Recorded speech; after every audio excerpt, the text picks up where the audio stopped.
बहुत सालों पहले भारत में एक मगध नाम का राज्य था। वह राज्य बहुत ही संपन्न राज्य में एक सोनापुर नाम का गांव था, जहां के लोग अपना सारा काम दिन में ही किया करते थे। लेकिन रात होते ही सारे लोग अपने अपने घर के अंदर चले जाते।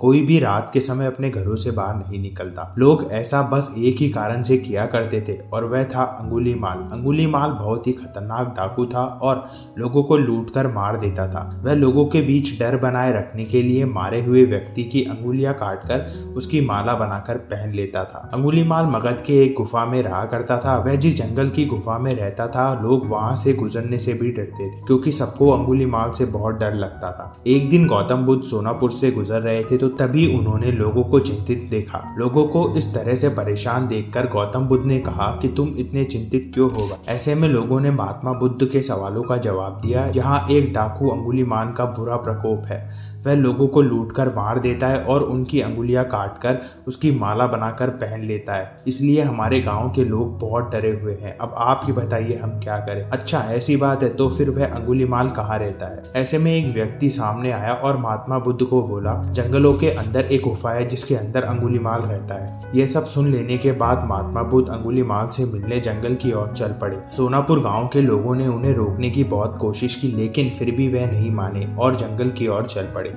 जैसे ही वे जंगल के पास जा पहुंचे, तब अंगुलीमाल अपने गुफा में से निकलकर हाथ में तलवार लिए खड़ा हो गया। गौतम बुद्ध ने अंगुलीमाल को अनदेखा किया और आगे बढ़ते चले गए। यह देखकर अंगुलीमाल बुद्ध का पीछा करने लगा।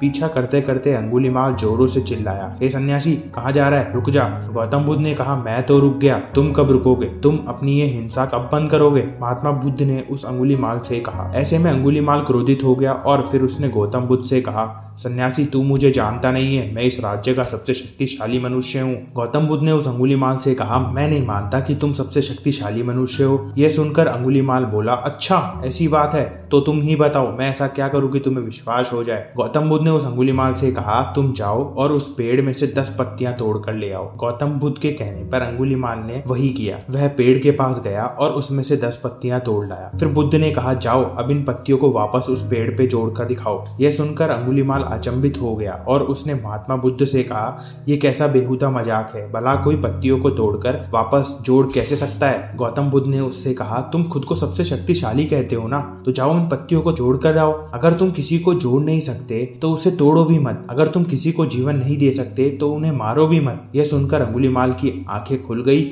वह बुद्ध के चरणों में गिर गया और उनसे माफी मांगने लगा। इसके बाद से अंगुलीमाल ने बुरे काम करने छोड़ दिए और महात्मा बुद्ध का शिष्य बन गया। इस कहानी से हमें यह सीखने को मिलता है कि मनुष्य ने चाहे अपने जीवन में कितनी भी गलतियां करी हो, पर अगर वह सही करने की ठान ले तो वो अच्छा कर सकता है। गौतम बुद्ध हमें इस कहानी से ये बताना चाहते हैं कि मनुष्य चाहे कितनी भी गलतियां कर चुका हो, पर अगर वह सुधरना चाहे तो सुधर सकता है।